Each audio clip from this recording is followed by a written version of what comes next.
They called me unmarriageable, and after 12 rejections across 4 years, I began to believe them myself. My name is Unwanted Whitmore. I am 22 years old, and my legs have been useless since I was 8. The result of a riding accident that broke my spine, leaving me dependent on a wheelchair. My father commissioned from a craftsman in Richmond, but it wasn't the wheelchair itself that rendered me unmarriageable in Virginia society of 1856. It was what the wheelchair represented: damaged goods, a burden, a woman who couldn't fulfill the most basic expectations of Southern womanhood, standing beside her husband at social functions, bearing children without complications, managing a household on her feet. 12 men, 12 proposals. My father arranged them.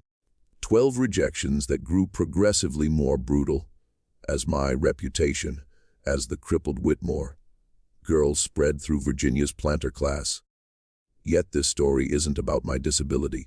It's about how my father's desperate solution, giving me to an enslaved man called the Brute, became the greatest love story I would ever know, and how a society that saw me as worthless and him as property was proven catastrophically wrong about us both.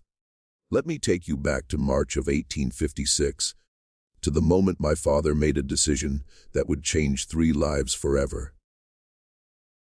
Whitmore Estate sits in Virginia's Piedmont region, 20 miles west of Charlottesville, where rolling hills meet dense forests and tobacco fields stretch toward the Blue Ridge Mountains.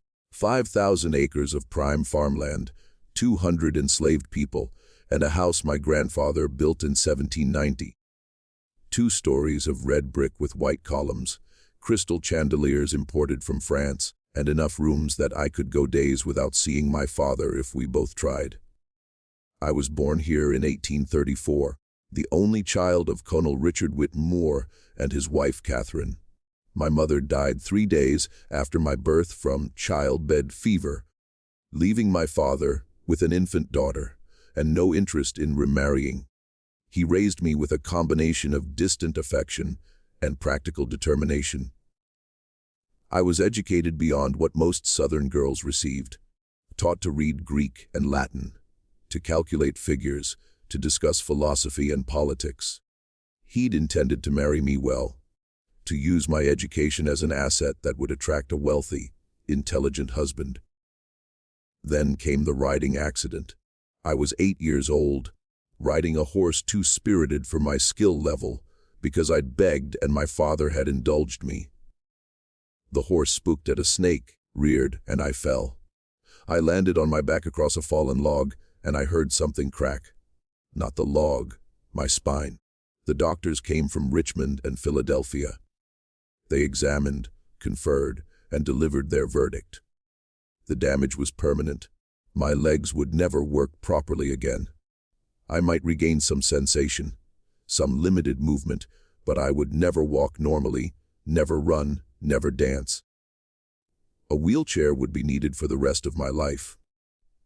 My father commissioned the finest wheelchair available: mahogany frame, leather seat, wheels that rolled smoothly on our polished floors. He hired tutors to continue my education.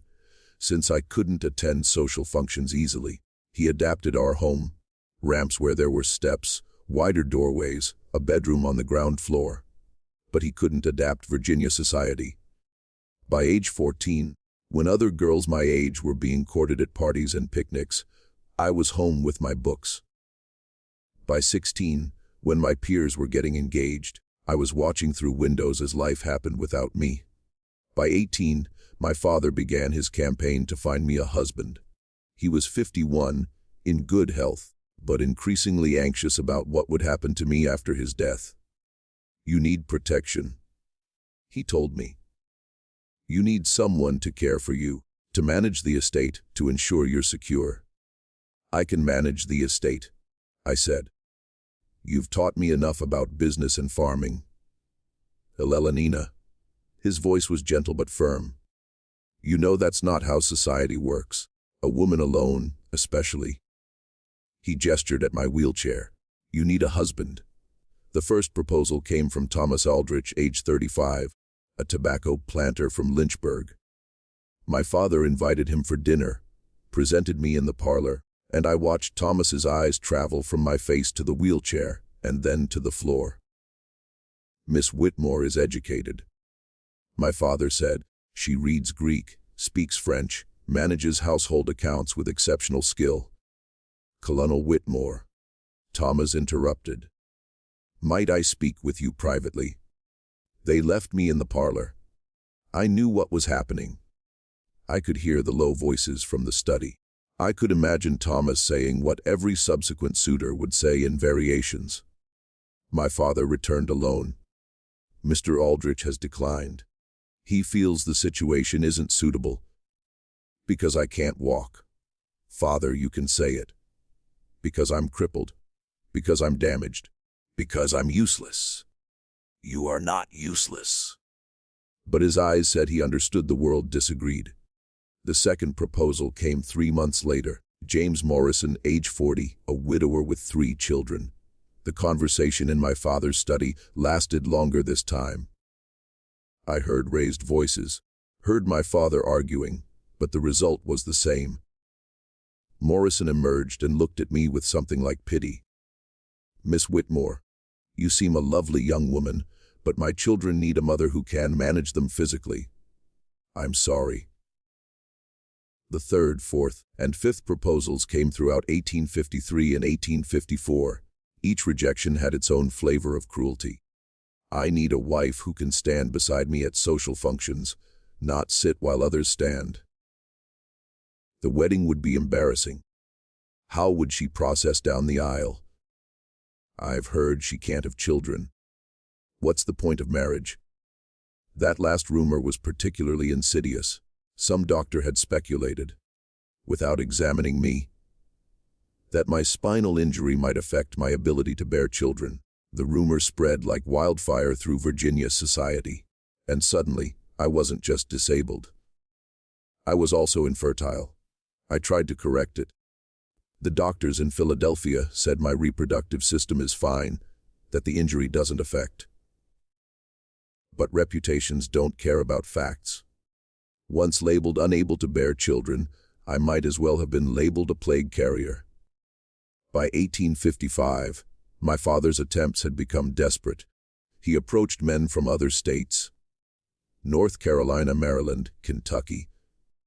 He lowered his standards for wealth and social standing. He offered increasingly generous dowries. The answer was always no.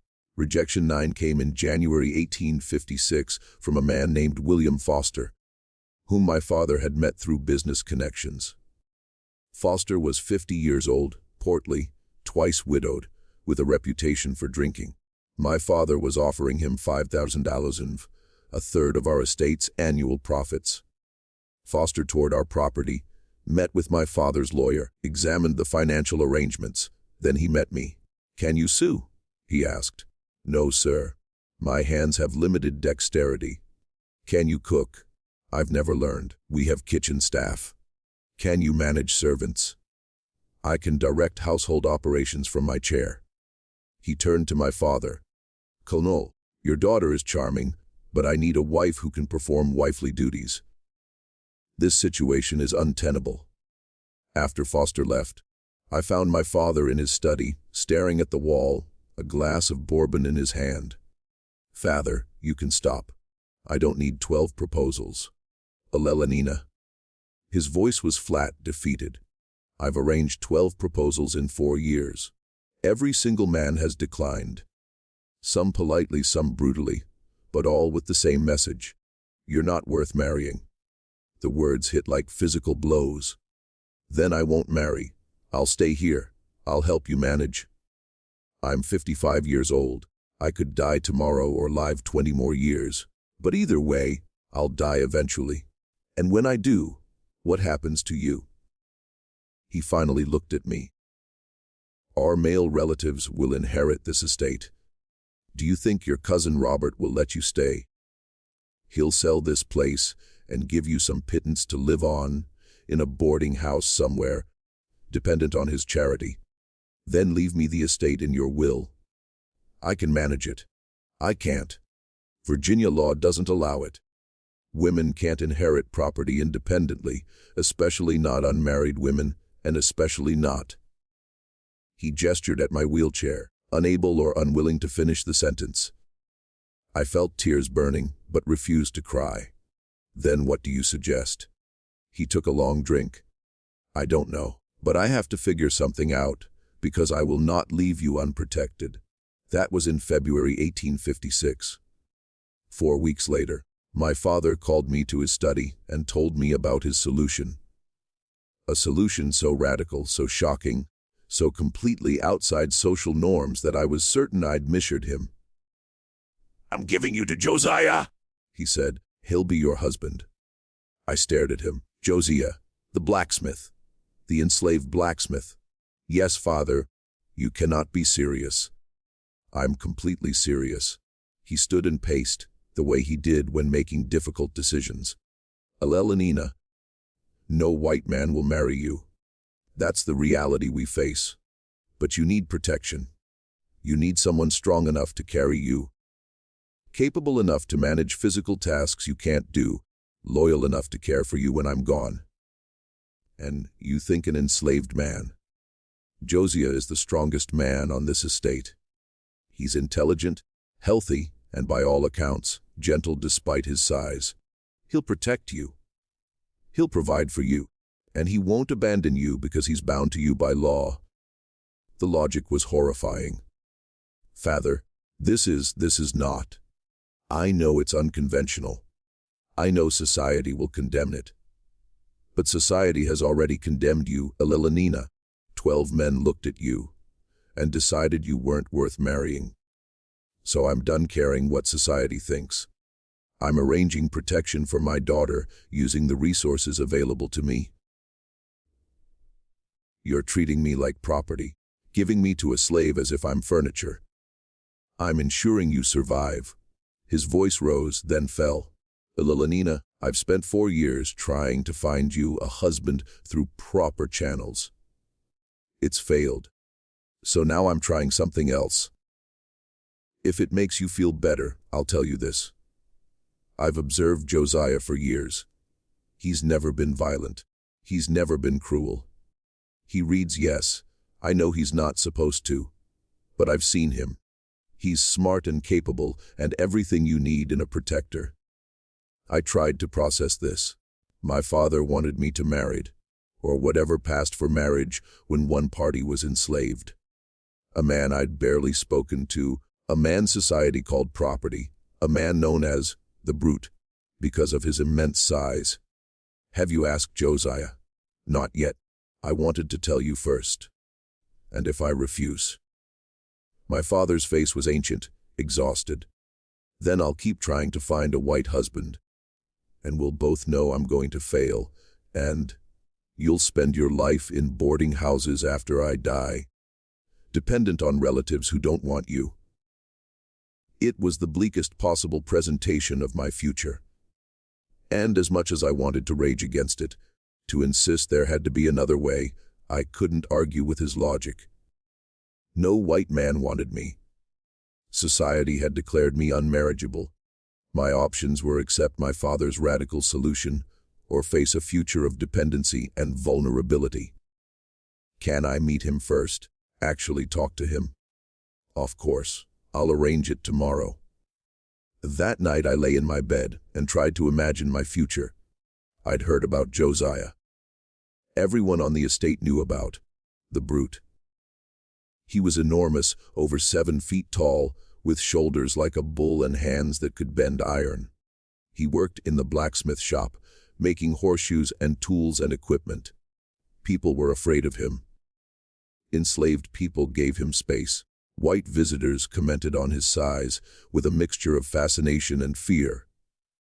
And my father wanted me to marry him. I tried to imagine it. Tried to imagine living with a man I didn't know. A man society considered property. A man who looked like he could break me in half without effort. I tried to imagine him as a husband, as a protector, as the person who would carry me through life after my father died. And I couldn't. I couldn't see past the fear, past the strangeness, past the absolute impossibility of this plan. But as dawn approached and sleep eluded me, one thought crystallized. If I had to choose between a future dependent on relatives who viewed me as a burden, or a future with a man my father trusted to protect me, maybe the radical solution was the only solution. Tomorrow I would meet Josiah, and we would both discover whether my father's desperate plan had any chance of working. They brought Josiah to the house the next morning, and my first thought was, "Dear God, he's impossibly large." I was in the parlor, positioned by the window in my wheelchair, when I heard heavy footsteps in the hall. My father entered first, followed by a figure that had to duck. Actually duck, to fit through the doorway. Josiah was 7 feet tall if he was an inch, with shoulders that barely cleared the door frame's width. He weighed at least 300 pounds, all of it muscle from years of blacksmith work. His hands were enormous, scarred from forge burns, capable of bending iron bars. His face was dark, weathered, with a thick beard, and eyes that darted nervously around the room, never settling on me. He wore work clothes, rough cotton shirt and pants, both strained by his size. He stood with his hands clasped in front of him, head slightly bowed in the posture of an enslaved person in a white person's house. The Brute was an accurate nickname. He looked like he could tear the house apart with his bare hands. My father cleared his throat. "Josiah, this is my daughter, Ililanina." Josiah's eyes flicked to me for half a second, then back to the floor. "Yes, sir." His voice was surprisingly soft for such a large man. Deep but quiet, almost gentle. "Ililanina," my father continued. "I've explained the situation to Josiah. He understands that he'll be responsible for your care and protection." I found my voice, though it trembled. "Josiah, do you understand what my father is proposing?" Another quick glance at me, then back down. "Yes, miss. I'm to be your husband, to protect you, to help you." "And you've agreed to this?" Now he looked confused, as if the concept of his agreement mattering was foreign. "The colonel said I should." "Miss?" "But do you want to?" The question seemed to startle him. His eyes met mine for the first time. Dark brown, surprisingly gentle for such a fearsome face. I don't know what I want, miss. I'm a slave. What I want doesn't usually matter." The honesty was brutal and fair. My father interceded. "Ililanina, perhaps you and Josiah should speak privately. I'll be in my study if you need me." He left, closing the door behind him, leaving me alone with a 7-foot enslaved man who supposedly would become my husband. Silence stretched between us. Josiah stood frozen, clearly uncertain what to do. I was equally uncertain. "Would you like to sit?" I gestured to the chair across from me. He looked at the chair. A delicate piece with curved legs and embroidered cushions. Then at his massive frame. "I don't think that chair would hold me, miss." "The sofa, then." He sat carefully on the edge of the sofa, which creaked under his weight, but held. Even sitting, he was taller than most standing men. His hands rested on his knees, and I couldn't help staring at them. Each finger was like a small club, scarred and calloused, capable of crushing stone. "Are you afraid of me, miss?" His voice was quiet. "Should I be?" "No, miss, I would never hurt you. I swear that." "They call you the Brute." He flinched. "Yes, miss, because of my size, because I look frightening. But I'm not brutal. I've never hurt anyone, not on purpose. But you could, if you wanted to." "I could." He met my eyes again. "But I wouldn't." "Not you." "Not anyone who didn't deserve it." There was something in his eyes. A sadness, a resignation, a gentleness that didn't match his appearance. I made a decision. "Josiah, I don't want to be honest with you. I don't want this any more than you probably do. I don't know you. You don't know me. My father is arranging this because he's desperate, and I'm unmarriageable, and he thinks you're the only solution. But if we're going to do this, if we're going to live together, work together, whatever this arrangement becomes, I need to know. Are you dangerous? No, miss. Are you cruel? No, miss. Are you going to hurt me? Never, miss. I promise on everything I hold sacred, I will never hurt you. The earnestness in his voice was undeniable. He believed what he was saying. Then I have another question. Can you read? The question clearly surprised him. His eyes widened, a flash of fear crossing his face. Why? Why do you ask? Because my father mentioned it. He said he'd seen you reading. Is that true? The Josiah was silent for a long moment. Reading was illegal for enslaved people in Virginia. Teaching an enslaved person to read could result in punishment for both teacher and student. Admitting literacy was risky. Finally, he said quietly, "Yes, miss, I can read. I taught myself when I was younger. I know it's not allowed, but I couldn't stop myself." Books are, he struggled for words, doorways to places I'll never go, to thoughts I'd never have otherwise. What do you read? Whatever I can find, miss. Old newspapers, mostly. Sometimes books I borrow from other slaves who found them. I read slowly. I didn't learn properly, but I read. Have you read Shakespeare? He looked startled again. Yes, miss. There's an old copy in the library that no one ever touches. I've read it at night when everyone's asleep. Which plays? Hamlet, Romeo and Juliet, The Tempest. His voice gained enthusiasm despite himself. The Tempest is my favorite.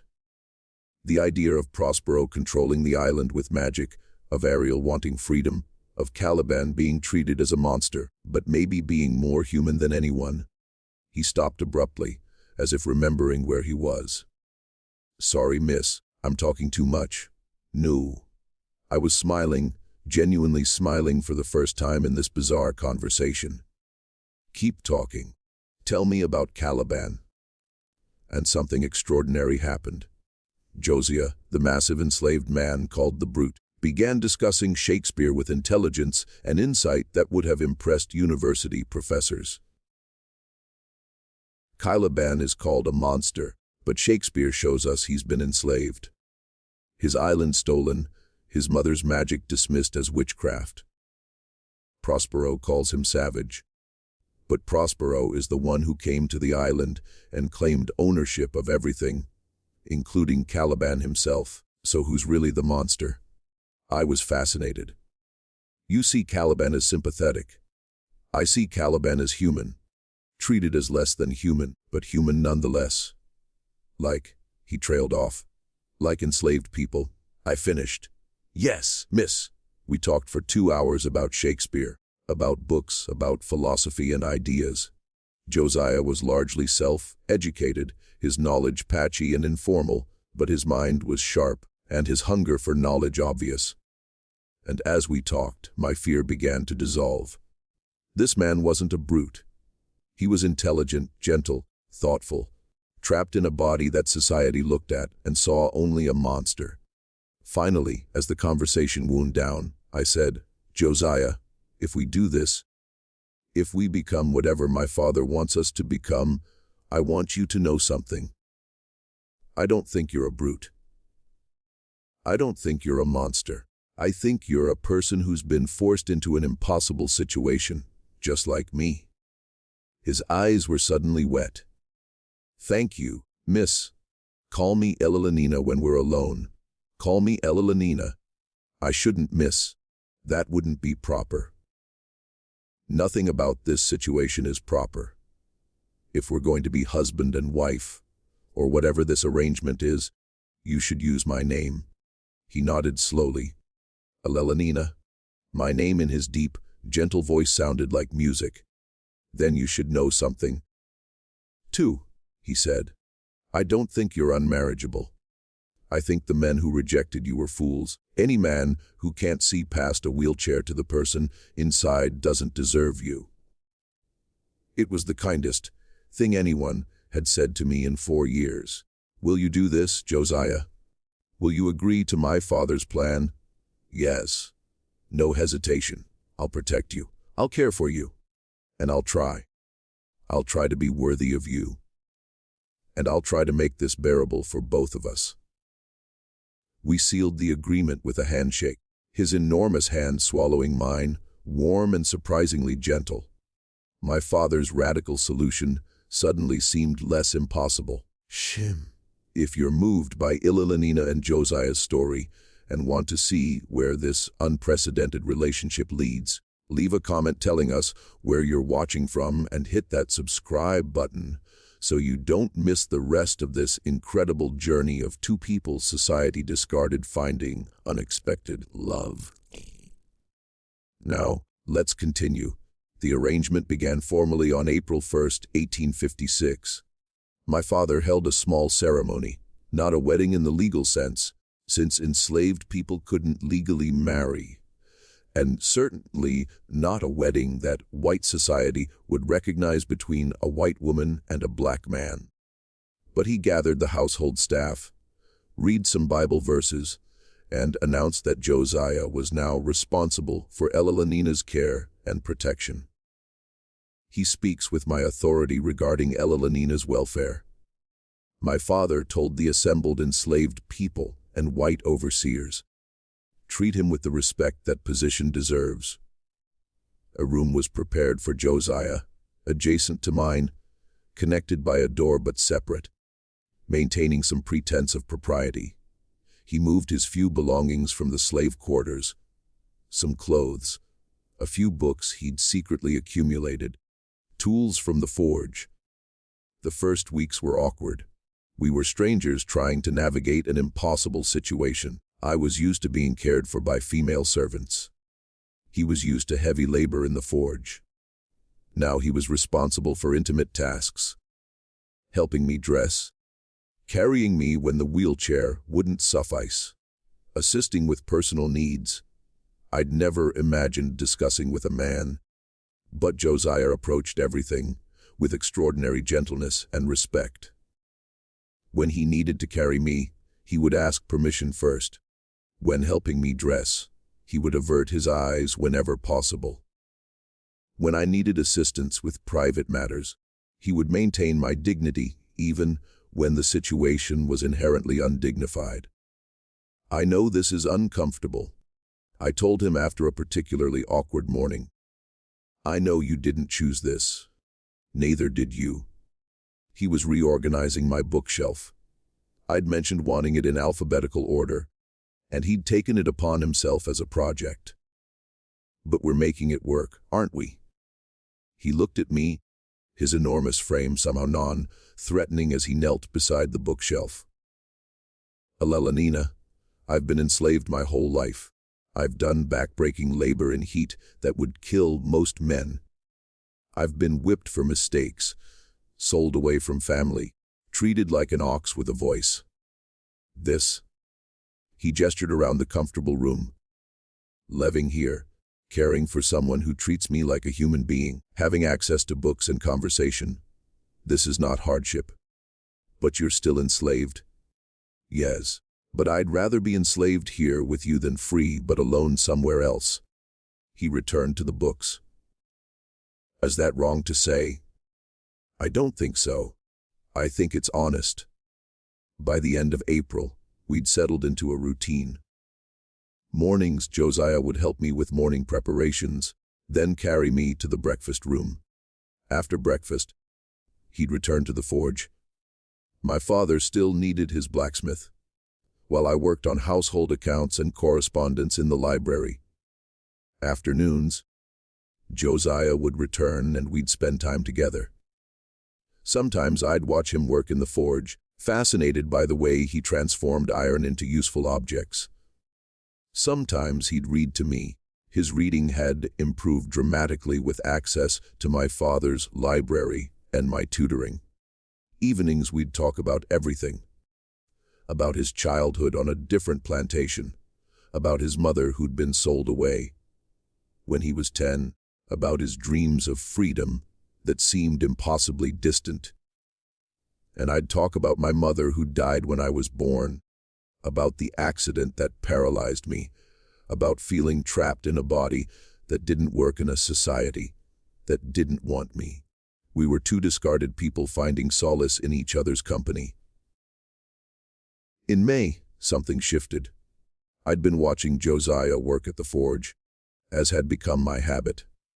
He was making a new set of hinges for the barn door, heating iron until it glowed orange, then hammering it into shape with precise strikes.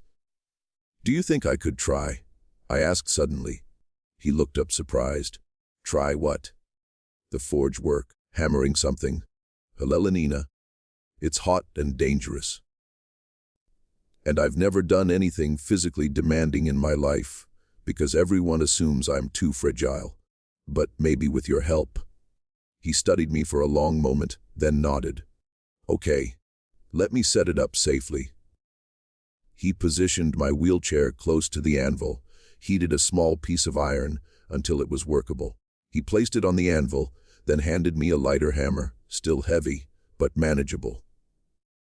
"Hit right there. Don't worry about strength, just feel the metal moving." I swung. The hammer hit the iron with a weak thunk, barely making an impression. "Again.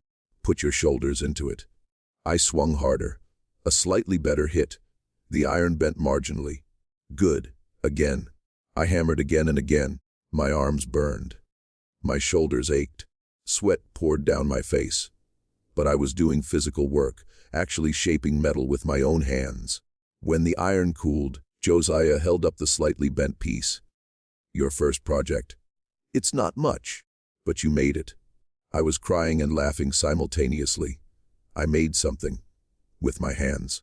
With strength. "You're stronger than you think." He set down the iron. "You've always been strong. You just needed the right activity." From that day forward, I spent hours at the forge. Josiah taught me the basics: how to heat metal, how to hammer, how to shape. I wasn't strong enough for heavy work, but I could make small items. Hooks, simple tools, decorative pieces. For the first time in 14 years since my accident, I felt physically capable.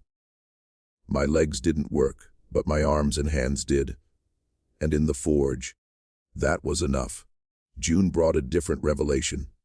We were in the library one evening.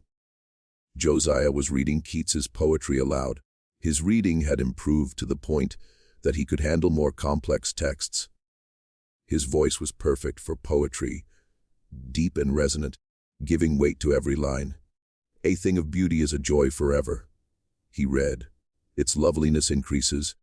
It will never pass into nothingness." "Do you believe that?" I asked. "That beauty is permanent. I think beauty in memory is permanent. The thing itself might fade, but the memory of beauty lasts. What's the most beautiful thing you've ever seen?" He was quiet for a moment. "You, yesterday at the forge. Covered in soot, sweating, laughing while you hammered that nail. That was beautiful." My heart skipped. "Josiah, Don't. I shouldn't have. No." I rolled my wheelchair closer to where he sat. "Say it again. You were beautiful. You are beautiful. You've always been beautiful, Helena. The wheelchair doesn't change that. The legs that don't work don't change that. You're intelligent and kind and brave, and yes, physically beautiful, too. The 12 men who rejected me were blind idiots." His voice was fierce now. "They saw a wheelchair and stopped looking. They didn't see you. They didn't see the woman who learned Greek just because she could, who reads philosophy for pleasure, who learned to forge iron despite having legs that don't work. They didn't see any of that because they didn't want to see it." I reached out and took his hand. His enormous, scarred hand that could bend iron but held mine like it was made of glass. "Do you see me, Josiah?" "Yes. I see all of you. And you're the most beautiful person I've ever known." He took a breath. "I think I'm falling in love with you." The words hung in the air between us. Dangerous words. Impossible words. A white woman and an enslaved black man in Virginia in 1856. There was no space in society for what I was feeling. Nina, he said carefully. You can't. We can't. If anyone knew, they'd... What? We're already living together. My father already gave me to you. What's the difference if I love you? The difference is safety. Your safety. My safety. If people think this arrangement is affection rather than obligation. I don't care what people think. I cupped his face with my hand. Had to reach up to do it. His face was so far above mine even when he was sitting. I care what I feel. And I feel love. For the first time in my life, I feel like someone sees me. Really sees me, not the wheelchair, not the disability, not the burden. You see Nina. And I see Josiah, not the slave, not the brute, the man who reads poetry and makes beautiful things from iron and treats me with more kindness than any free man ever has. If your father knew, my father arranged this. He put us together. Whatever happens is partially his responsibility. I leaned forward. Josiah, I understand if you don't feel the same. I understand this is complicated and dangerous, and maybe I'm just lonely and confused. But I needed to tell you. He was quiet for so long I thought I'd ruined everything. Then, I've loved you since the first real conversation we had. When you asked me about Shakespeare, and actually listened to my answer. When you treated me like my thoughts mattered. I've loved you every day since, Nina. I just never thought I could say it. Say it now. I love you. We kissed.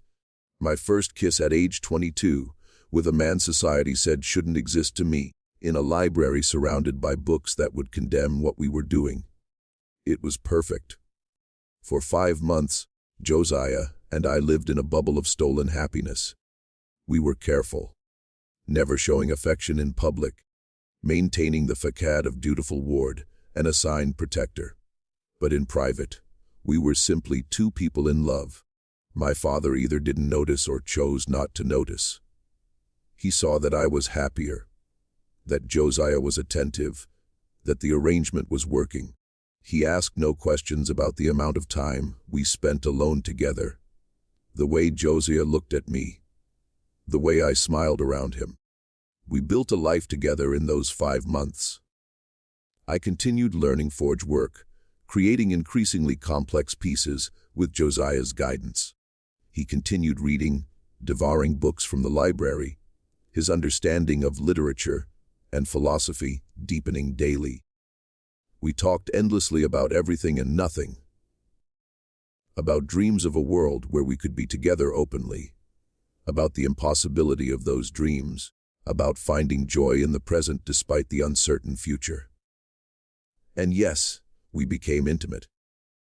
I won't detail what happens between two people in love, but I'll say this: Josiah approached physical intimacy the same way he approached everything with me. With extraordinary gentleness, with concern for my comfort, with reverence that made me feel cherished rather than used. By October, we'd created our own world inside the impossible space society had forced us into. We were happy in ways neither of us had imagined possible. Then my father discovered the truth. It was December 15th, 1856. Josiah and I were in the library, lost in each other, kissing with the freedom of people who thought they were alone. We didn't hear my father's footsteps, didn't hear the door opening. Nina. His voice was ice. We sprang apart, guilty, caught, terrified. My father stood in the doorway, his face a mixture of shock, anger, and something else I couldn't read. Father, I can explain. You're in love with him. Not a question. An accusation. Josiah immediately dropped to his knees. Sir, please. This is my fault. I should never have. Be quiet, Josiah. My father's voice was dangerously calm. He looked at me. Nina, is this true? Are you in love with this slave? I could have lied. Could have claimed Josiah forced himself on me, that I was a victim. It would have saved me and condemned Josiah to torture and death. I couldn't do it. Yes, I love him, and he loves me, and before you threaten him, know that this was mutual. I initiated our first kiss. I pursued this relationship. If you're going to punish someone, punish me. My father's face went through a series of expressions: rage, disbelief. Confusingly, Josiah, go to your room, now. Don't leave it until I send for you. Sir, now. Josiah left, casting one anguished look back at me. The door closed, leaving me alone with my father. Do you understand what you've done? He asked quietly. I've fallen in love with a good man who treats me with respect and kindness. You've fallen in love with property, with a slave.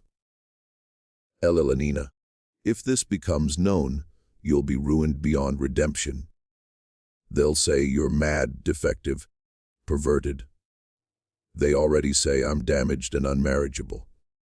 What's the difference? The difference is protection. I gave you to Josiah to protect you. Not for this. Then you shouldn't have put us together. You shouldn't have given me to someone intelligent and kind and gentle. If you didn't want me to fall in love with him. We were both shouting now, years of frustration pouring out. I wanted you safe, not scandalous. I am safe, safer than I've ever been. Josiah would die before letting anyone hurt me. And what happens when I die? When the estate passes to your cousin? Do you think Robert will let you keep an enslaved husband? He'll sell Josiah the day I'm buried and install you in some institution? Then free him! Free Josiah! Let us leave. We'll go north. The north isn't some promised land, Elelanina! A white woman with a black man, former slave or not, will face prejudice everywhere. You think your life is hard now? Try living as an interracial couple. I don't care. Well, I do. I'm your father. And I've spent your entire life trying to protect you, and I will not watch you throw yourself into a situation that will destroy you. Being without Josiah will destroy me. Don't you understand? For the first time in my life, I'm happy. I'm loved. I'm valued for who I am rather than what I can't do. And you want to take that away because society says it's wrong. My father sank into a chair, suddenly looking every one of his 56 years. What do you want me to do, Elelanina? Bless this. Accept it. I want you to understand that I love him, that he loves me, and that whatever you do, that won't change. Silence stretched between us. Outside, December wind rattled the windows. Somewhere in the house, Josiah was waiting to learn his fate. Finally, my father spoke. I could sell him. Send him to the deep south. Make sure you never see him again. My blood ran cold. Father, please, let me finish. He looked at me with exhausted eyes. I could sell him. That would be the proper solution. Separate you. Pretend this never happened. Find you another arrangement. Please don't. But I won't. He held up a hand. I won't. Because I've watched you these past 9 months. I've seen you smile more in 9 months with Josiah than in the previous 14 years. I've seen you become confident, capable, happy. And I've seen how he looks at you, like you're the most precious thing in the world. A hope flickered in my chest. Father, I don't understand this. I don't like it. It goes against everything I was raised to believe. He rubbed his face. But you're right. I put you together. I created this situation. And denying that you'd form a genuine bond was naive. So what are you saying? I'm saying I need time to think, to figure out a solution that doesn't end with either of you miserable or destroyed. He stood. But Elelanina, you need to understand, if this relationship continues, there's no place for it in Virginia, in the South. Maybe not anywhere. Are you prepared for that reality? If it means being with Josiah. Yes. He nodded slowly. Then I'll find a way. I don't know what yet, but I'll find a way. He left me in the library, my heart pounding, hope and fear warring inside me. Josiah was summoned back an hour later. We told him what my father had said, and he collapsed into a chair, overwhelmed. He's not going to sell me. He's not going to sell you. He's going to help us. He said he'd try to find a solution. Josiah put his head in his hands and cried. Deep, shaking sobs of relief and disbelief. I held him as best I could from my wheelchair, and we clung to the fragile hope that maybe, somehow, my father would make the impossible possible. My father spent 2 months deliberating. 2 months during which Josiah and I lived in anxious suspension, waiting for his decision. We continued our routines, forge work, reading, conversations. But everything felt temporary, conditional on whatever solution my father conceived. In late February 1857, he called us both to his study. I've made my decision, he said without preamble. We sat across from him, me in my wheelchair, Josiah perched on a small chair, both of us holding hands despite the impropriety. There's no way to make this work in Virginia, or anywhere in the South. Society won't accept it, and laws actively forbid it. If I keep Josiah here, even as your declared protector, suspicions will grow. Eventually, someone will investigate, and you'll both be destroyed. My heart sank. This sounded like prelude to separation. So, he continued, I'm offering you an alternative. Josiah, I'm going to free you. Legally, formally, with documents that will stand up in any northern court. Elenina, I'm going to give you $5,000. Enough to establish a new life, and I'm going to provide letters of introduction to abolitionist contacts in Philadelphia who can help you settle there. I couldn't breathe. You're freeing him? Yes. And letting us go north, together? Yes. Josiah made a sound, half sob, half laugh. Sir, I can't. You can, and you will. My father's voice was firm, but not unkind. Josiah, you've protected my daughter better than any white man would have. You've made her happy. You've given her confidence and capability I thought she'd lost forever. In return, I'm giving you your freedom and the woman you love. Father, I whispered, tears streaming. Thank you. Don't thank me yet. This won't be easy. Philadelphia has abolitionist communities that will accept you. But you'll still face prejudice. Elenina as a white woman married to a black man. Yes, married. I'm arranging for a proper legal marriage before you leave. You'll be ostracized by many. You'll struggle financially, socially, maybe physically. Are you certain you want this? More certain than I've ever been about anything. Josiah. Josiah's voice was thick with emotion. Sir, I'll spend the rest of my life making sure Elenina never regrets this.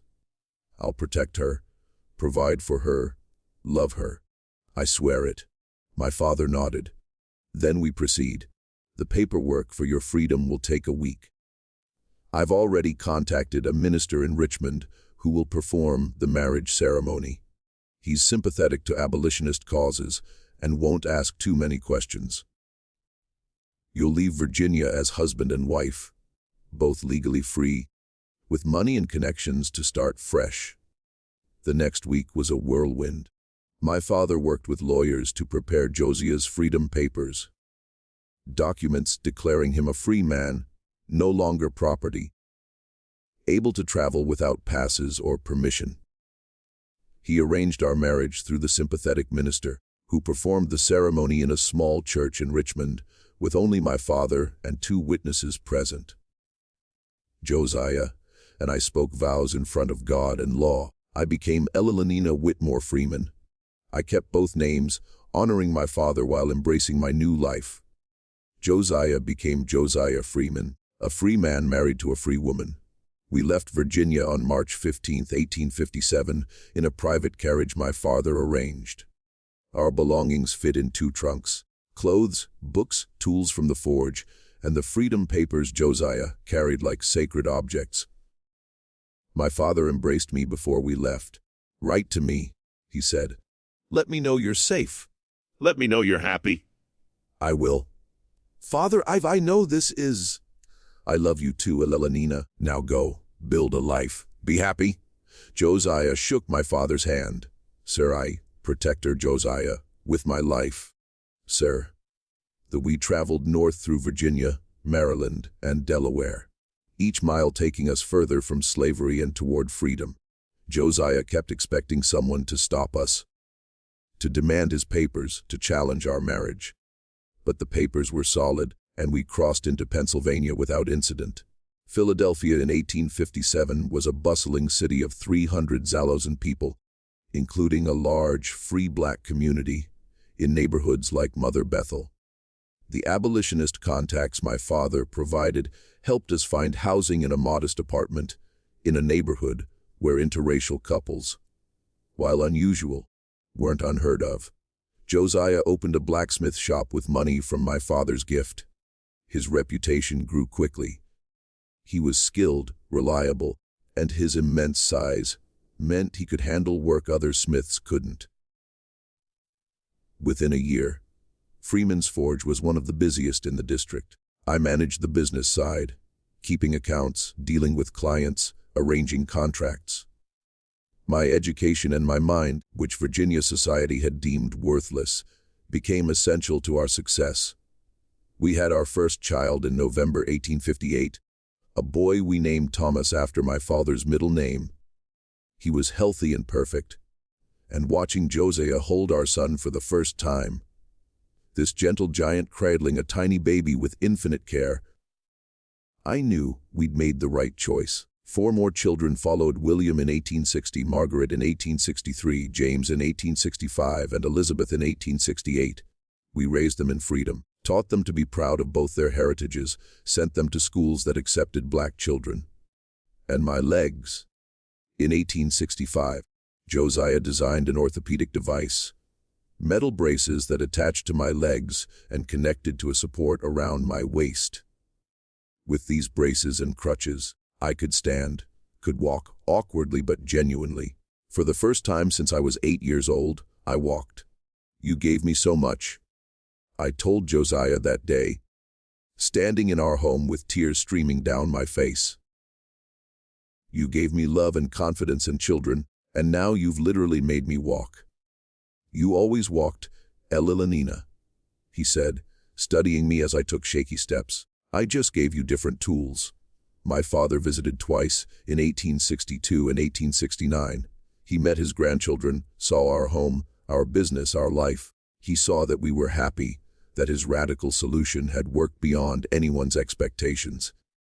He died in 1870, leaving his estate to my cousin Robert, as Virginia law required. But he left me a letter: "My dearest Elelenina, by the time you read this, I'll be gone. I want you to know, giving you to Josiah was the smartest decision I ever made. I thought I was arranging protection. I didn't realize I was arranging love. You were never unmarriageable. Society was too blind to see your worth. Thank God Josiah wasn't. Live well, my daughter. Be happy. You deserve it. Love, Father Josiah and I lived together in Philadelphia for 38 years. We grew old together, watching our children become adults, welcoming grandchildren, building a legacy from the impossible situation we'd been thrust into. I died on March 15, 1895, 38 years to the day after we'd left Virginia. Pneumonia took me quickly. My last words to Josiah, spoken as he held my hand: "Thank you for seeing me, for loving me, for making me whole." My Josiah died the next day, March 16, 1895. The doctor said his heart simply stopped, but our children knew the truth.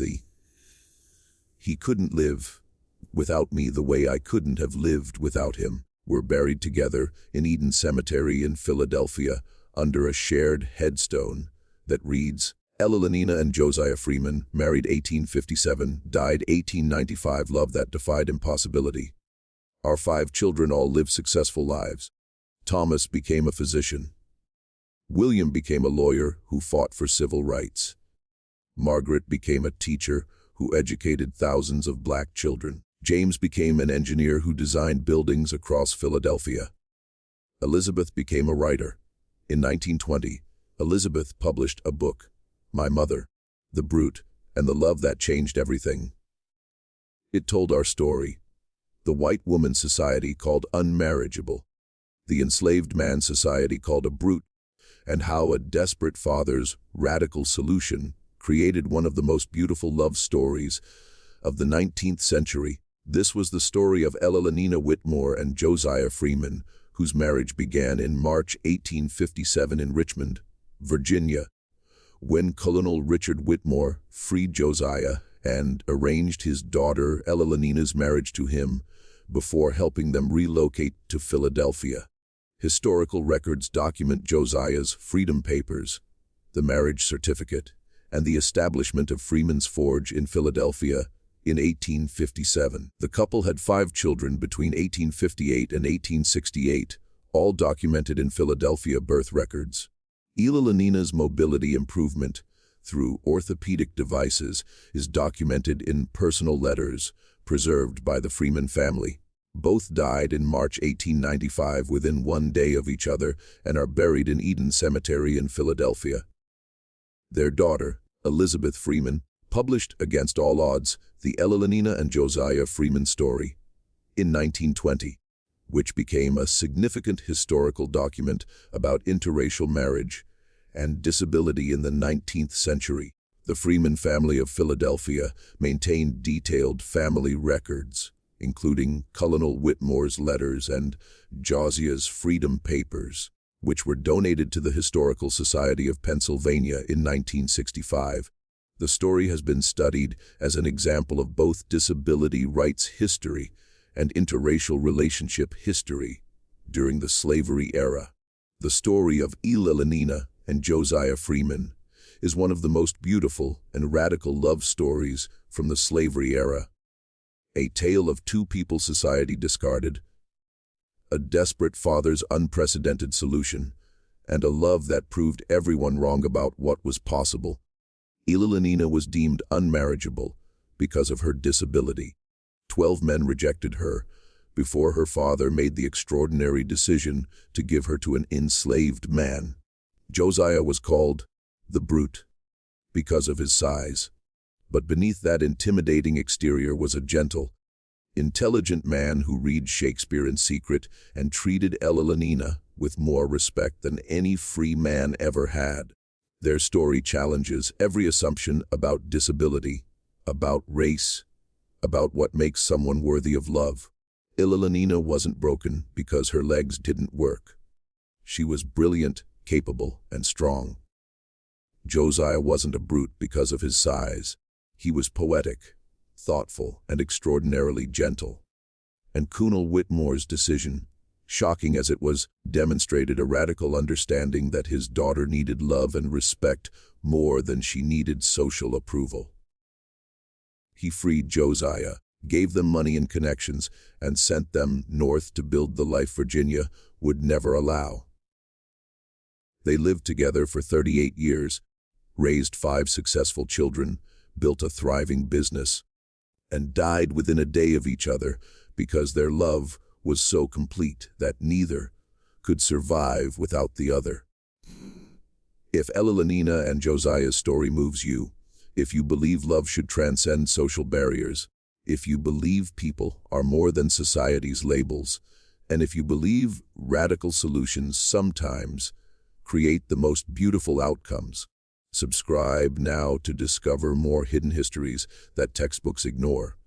These are the stories of people who defied impossible odds and prove that love, intelligence, and human dignity matter more than social conventions. Leave a comment right now. What moves you most about Elalina and Josiah's story? The father's radical decision, their unexpected love, the fact that they built a successful life despite every obstacle. Share your thoughts and help keep this powerful narrative alive. Your engagement, comments, subscriptions, shares, ensures that stories like Elenina and Josiah's aren't forgotten, that we remember the complex, beautiful, defiant histories that challenge our assumptions about the past. Please subscribe now and join us in preserving these essential narratives of love against impossible odds. Hit subscribe, leave your comment, and prepare for more stories that prove love and human dignity can triumph even in the darkest times.